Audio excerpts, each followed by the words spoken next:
قوم سبا پر اللہ کے عذاب۔ اہل سثار کی ایک قوم جسے قوم سبا بھی کہا جاتا ہے، اللہ تعالیٰ کی بے شمار نعمتوں کے اندر زندگی گزار رہی تھی۔ یہ قوم ایک عظیم تہذیب و تمدن کی مالک تھی۔ حضرت داؤد علیہ السلام اور حضرت سلیمان علیہ السلام کی باعظمت حکومتوں کے بعد ان کی حکومت زبان زد خاص و عام تھی۔ کہا جاتا ہے کہ یہ لوگ گندم کے مغز سے آٹا پیس کر روٹیاں پکاتے تھے، لیکن اس کے برعکس وہ اس قدر اسراف کرنے والے اور ناشکرے تھے کہ انہی روٹیوں کے ساتھ بچوں کا پاخانہ صاف کرتے تھے۔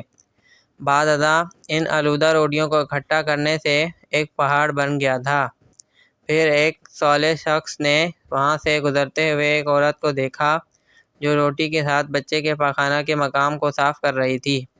اس شخص نے عورت سے کہا، تیرے اوپر افسوس! خدا سے ڈر، کہیں ایسا نہ ہو کہ خدا تیرے اوپر اپنا غضب ڈھائے اور تجھ سے اپنی نعمت چھین لے۔ اس عورت نے جواب میں مذاق اڑایا اور مغرورانہ انداز میں کہا، جاؤ جاؤ، گویا کہ مجھے بھوک سے ڈرا رہے ہو۔ جب تک سرسار جاری ہے مجھے بھوک سے کسی قسم کا کوئی خوف نہیں ہے۔ کوئی زیادہ عرصہ نہیں گزرا تھا کہ اللہ تعالیٰ نے ان لوگوں پر اپنا غضب ڈھایا۔ پانی جو کہ زندگی کی ایک بنیاد ہے، ان لوگوں سے چھین لیا، یہاں تک کہ قحط نازل ہوا۔ بات یہاں تک پہنچ گئی کہ ان کی ذخیرہ کی ہوئی تمام غذا ختم ہو گئی۔ آخر کار وہ مجبور ہو گئے کہ انہی آلودہ روٹیوں پر ٹوٹ پڑے جو ان لوگوں نے اکٹھی کر کے پہاڑ کے مانند ڈھیر لگایا ہوا تھا، بلکہ وہاں سے روٹی لینے کے لیے صف لگتی تاکہ ہر کوئی وہاں سے اپنے حصے کی روٹی لے سکے۔ کفرانہ نعمتوں، قحط اور ان کی بدحالی کے بارے میں متعدد روایات موجود ہیں۔ سورہ نحل کی آیت نمبر 112 اور 113 میں یوں ارشاد ہوتا ہے، اور اللہ نے اس بستی کی بھی مثال بیان کی ہے جو محفوظ اور مطمئن تھی۔ اس کا رزق ہر طرف سے باقاعدہ آ رہا تھا، لیکن اس بستی کے رہنے والوں نے اللہ کی نعمتوں کا انکار کیا تو خدا نے انہیں بھوک اور پیاس کا مزہ چکھایا، صرف ان کے ان اعمال کی بنا پر کہ جو وہ انجام دے رہے تھے، اور یقیناً ان کے پاس رسول آیا تو ان لوگوں نے ان کو جھٹلایا، تو پھر ان تک عذاب آ پہنچا کہ یہ سب ظلم کرنے والے تھے۔ اس قوم سبا کے بارے میں ایک اور واقعہ بیان ہوتا ہے کہ ان لوگوں نے اپنی زراعت کو بہتر طور پر کاشت کرنے کے لیے پانی ذخیرہ کرنے کی خاطر فلک کے دو پہاڑوں کے درمیان ایک بہت بڑا بند معرب تعمیر کیا ہوا تھا۔ سوراخ اور دوسرے پہاڑوں سے گزرا ہوا پانی اس بند میں آ کر وافر مقدار میں جمع ہو جاتا تھا۔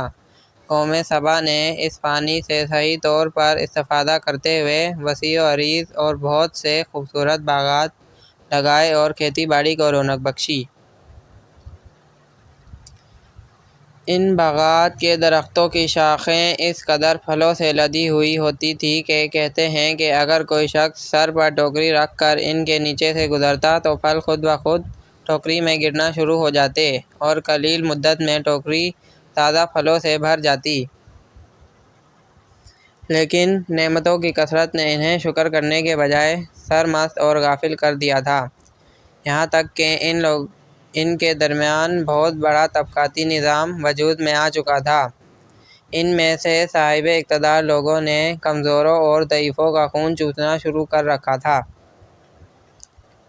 یہاں تک کہ ان لوگوں نے خدا سے ایک احمقانہ التماس کیا جس کا ذکر سورہ سبا کی آیت نمبر 19 میں ملتا ہے۔ انہوں نے کہا، خدایا ہمارے سفروں کے درمیان فاصلہ زیادہ کر دے۔ انہوں نے اللہ تعالیٰ سے یہ التماس اس لیے کیا تاکہ غریبوں، بے نوا لوگوں، امراء اور ثروت مند ان کے ہمراہ سفر نہ کریں۔ ان کی خواہش یہ تھی کہ آبادیوں کے درمیان خشکی ہو اور فاصلہ بہت زیادہ ہو تاکہ تہی دست اور کم آمدنی والے لوگ ان کی طرح سفر نہ کر سکیں۔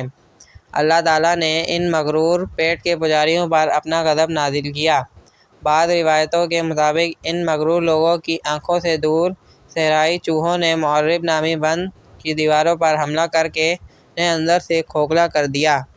ادھر سے بارشیں زیادہ ہوئیں جن کی وجہ سے سیلاب آ گیا اور اس بند میں پانی بہت زیادہ اکٹھا ہو گیا۔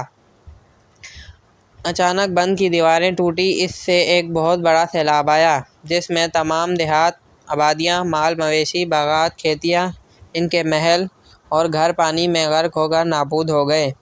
ان باغات اور زراعت میں سے صرف بیری کے درخت اور کچھ جھاڑیاں بچی تھیں۔ خوش الحان پرندے وہاں سے کوچ کر گئے تھے، جبکہ الوؤں اور کووں نے قوم سبا کے کھنڈرات میں اپنے گھونسلے بنا لیے تھے۔